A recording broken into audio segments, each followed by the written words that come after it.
भाग्य का लिखा कहानी। बहुत समय पहले की बात है। एक ब्राह्मण अपनी पत्नी के साथ नदी के तट पर रहता था।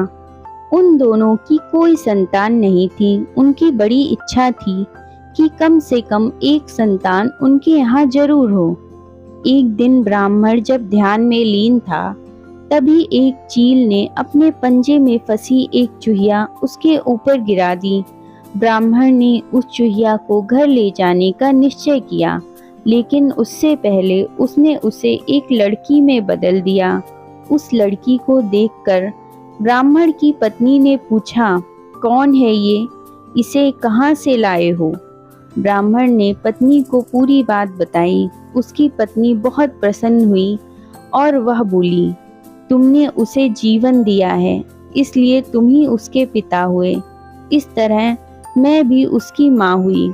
हमारे यहाँ कोई संतान नहीं थी, इसलिए भगवान ने इसे हमारे पास भेजा है।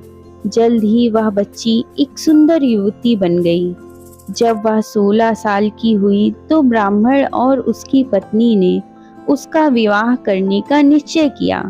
ब्राह्मण ने सूर्य देवता का आवाहन किया। सूर्य देवता उसके सामने आए तो ब्राह्मण ने उनसे उसकी बेटी से विवाह करने का अनुरोध किया। हालांकि लड़की को यह विचार अच्छा नहीं लगा और उसने कह दिया, क्षमा कीजिए, लेकिन मैं सूर्य देवता से विवाह नहीं कर सकती क्योंकि वह बहुत गर्म है। निराश ब्राह्मण ने सूर्य देवता से कहा कि अब वे ही उसकी लड़की के लिए कोई सुयोग्य वर सुझाएं। सूर्य देवता ने कहा, बादलों के देवता से आपकी लड़की की जोड़ी सही बैठेगी, क्योंकि वे ही धूप की गर्मी से उसकी रक्षा कर सकते हैं। ब्राह्मण ने अब बादल देवता से उसकी लड़की से विवाह करने का अनुरोध किया। इस बार भी लड़की ने विवाह से इनकार कर दिया और बोली, मैं इस काले व्यक्ति से विवाह नहीं करूंगी। इसके अलावा बादलों की गरज से भी मुझे बहुत डर लगता है। ब्राह्मण फिर से उदास हो गया और उसने बादल देवता से अनुरोध किया कि वे ही कोई सुयोग्य वर सुझाएं।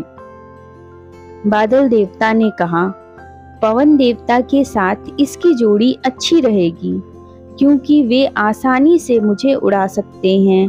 ब्राह्मण ने अब पवन देवता से विवाह का अनुरोध किया। इस बार भी लड़की ने विवाह से इनकार कर दिया और बोली, मैं ऐसे अस्थिर व्यक्ति से विवाह नहीं कर सकती जो हर समय यहाँ वहाँ उड़ता रहता हो। ब्राह्मण काफी परेशान हो गया। ब्राह्मण ने पवन देवता से ही कोई सुयोग्य वर सुझाने को कहा। पवन देवता ने जवाब दिया, पर्वतों के राजा बहुत मजबूत और स्थिर हैं। वे बहती हुई हवा को भी आसानी से रोक सकते हैं। उनसे आपकी लड़की की जोड़ी सही बैठेगी। ब्राह्मण अब पर्वतराज के यहाँ गया और उससे उसकी लड़की के साथ विवाह करने का अनुरोध किया। हालांकि इस बार भी लड़की ने विवाह से इनकार कर दिया और कहा, मैं ऐसे किसी व्यक्ति से विवाह नहीं कर सकती जो इतना कठोर और ठंडा हो। लड़की ने ब्राह्मण से किसी नर्म वर को खोजने को कहा। साधु ने पर्वतराज से सलाह मांगी।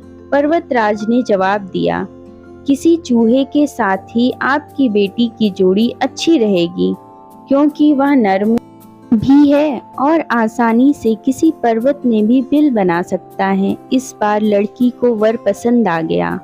ब्राह्मण काफी हैरान हुआ और बोला, भाग्य का खेल कितना निराला है। तुम मेरे पास एक चूहिया के रूप में आई थी और मैंने ही तुम्हें लड़की का रूप दिया था।